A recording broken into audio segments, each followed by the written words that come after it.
Bon, il n'y a jamais eu de date. Il y a eu des propositions, il y a eu des intentions, il y a eu des promesses.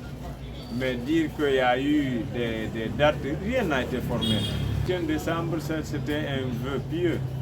L'État a voulu montrer sa bonne foi, ils ont dit d'accord, à cette date on peut, mais à condition qu'on ait fini les 10 points qu'on a soulignés. Et cette condition est suspendue à l'obtention de l'aide pour financer les 10 activités. Celui qui a promis, c'est la communauté internationale. Ils n'ont envoyé aucun franc. Vous comprenez? C'est comme si vous promettez à quelqu'un, ah, je vais te donner le nom de mon enfant. Et ce dernier te dit, ok, je vais te trouver une femme. Tu dis, si tu me trouves une femme, je te donne le nom de mon premier enfant. Mais si tu n'as pas la femme, et il te réclame maintenant, ah ben, tu m'as promis le premier enfant, mais tu ne m'as pas donné. Comment tu peux exécuter, toi, ton obligation, si la condition qui te permet de le faire n'est pas réalisée? Le calendrier, il va glisser tant que ces moyens ne sont pas réunis. Parce que celui qui doit régler ce calendrier a intérêt qu'il glisse aussi. Vous comprenez? Voilà. Bon, mon regard, c'est que quand les candidatures vont être ouvertes et que la loi sur la base de laquelle les candidatures doivent être fixées donne la faculté à quelqu'un ou au président de se présenter, s'il est candidat, je pense que ce serait que respecter la loi. Et je le soutiendrai s'il demande mon soutien. Je le soutiendrai à 200%. C'est lui qui s'est engagé. On a vu des leaders politiques ici qui ont dit on ne va pas aux élections. Après qu'ils sont revenus aux élections, pourquoi on ne les a pas dit de ne pas aller aux élections? Parce qu'ils ont dit on ne va pas aux élections. En 2020, il y avait un bloc où tout le monde a dit on ne va pas aux élections. Ils ont refusé d'aller aux législatives, mais les présidentielles, ils ont participé. Pourquoi les gens ne les avaient pas exigés de rester derrière leurs paroles, de ne pas aller? On a même sacrifié certains leaders qui ont trop parlé au nom du groupe. Après, certains membres du groupe sont venus, ils sont partis quand même. Oui, le général a promis de façon unilatérale, je n'irai pas et mon équipe n'ira pas. S'il veut aller, il dira, c'est moi qui avais promis et j'ai trouvé pour telle X, Y raison, maintenant je suis décidé à aller. Point barre. Ce n'est pas une loi, ce n'est pas une constitution, ce n'est pas Dieu qui lui a dit de ne pas le faire.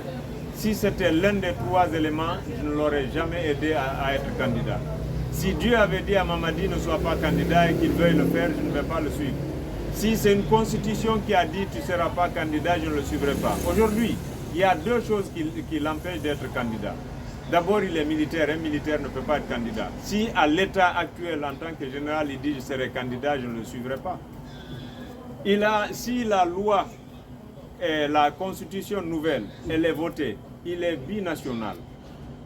Il a deux nationalités. S'il ne renonce pas à l'une des nationalités, s'il veut candidater, je ne le suivrai pas. Vous comprenez? Mais s'il est conforme à tout ce que la loi a dit, je ne vois pas en quoi c'est un débat quand un Guinéen dit je serai candidat ou pas. Parce que ça ne se pose pas quand on dit que Paul et Pierre sont candidats. Quand il dit qu'il est candidat, ça ne bavard pas. Ok? Alpha Condé a été candidat, ça n'a pas bavardé. Tous les autres leaders ont été candidats, ça n'a pas bavardé. Pourtant, ils avaient appartenu à des gouvernements aussi.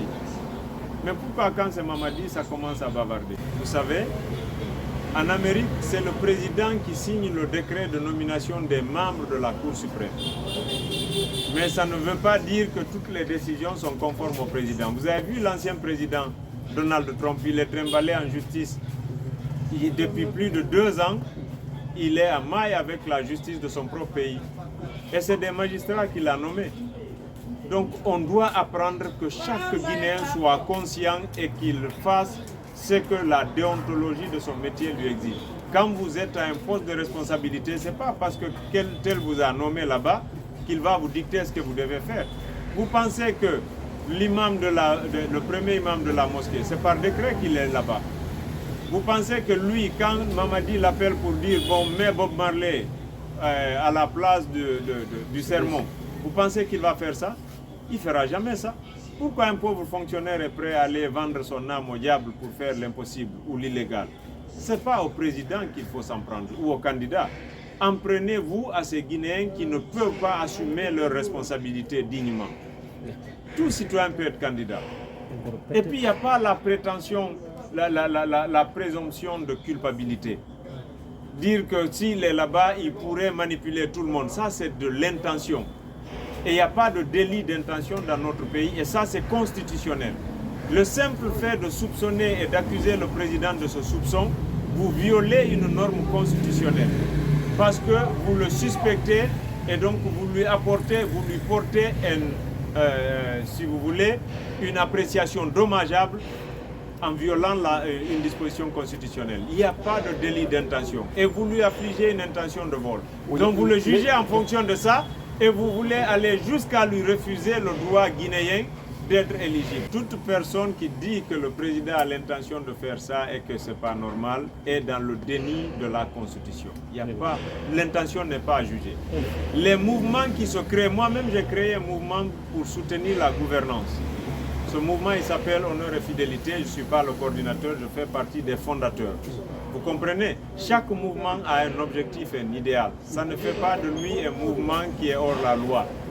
Et tous les mouvements de soutien n'ont jamais fait des manifestations pour casser, pour piller ou pour contraindre les enfants des gens à être victimes.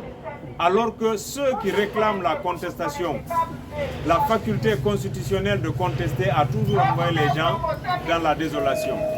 Vous comprenez? Donc moi je ne compare pas ces deux-là. Ensuite, le président, vous ne citez que ce qu'il a décidé et qu'il a changé. Et il n'y a aucune norme juridique qui dit que quand vous décidez unilatéralement, sans contrainte, de faire une chose et que vous décidez de la changer, que c'est violer une norme. Non. Vous décidez de vous marier, à un moment vous dites non, j'ai renoncé, c'est votre droit. Vous décidez de faire des enfants, à un moment vous renoncez, c'est votre droit. Vous décidez de ne pas être candidat, à un moment vous renoncez, c'est votre droit. Il y a eu des leaders politiques qui ont fait ça. Ils ont dit on ne va pas, ils ont refusé d'aller aux législatives et ils ont dit on va aller, ils sont partis au présidentiel. Comment voulez-vous juger tout le monde de la même façon? C'est de voir chaque promesse et les conditions dans lesquelles elle n'a pas pu être réalisée. Si je vous promets un enfant, c'est un vœu pieux.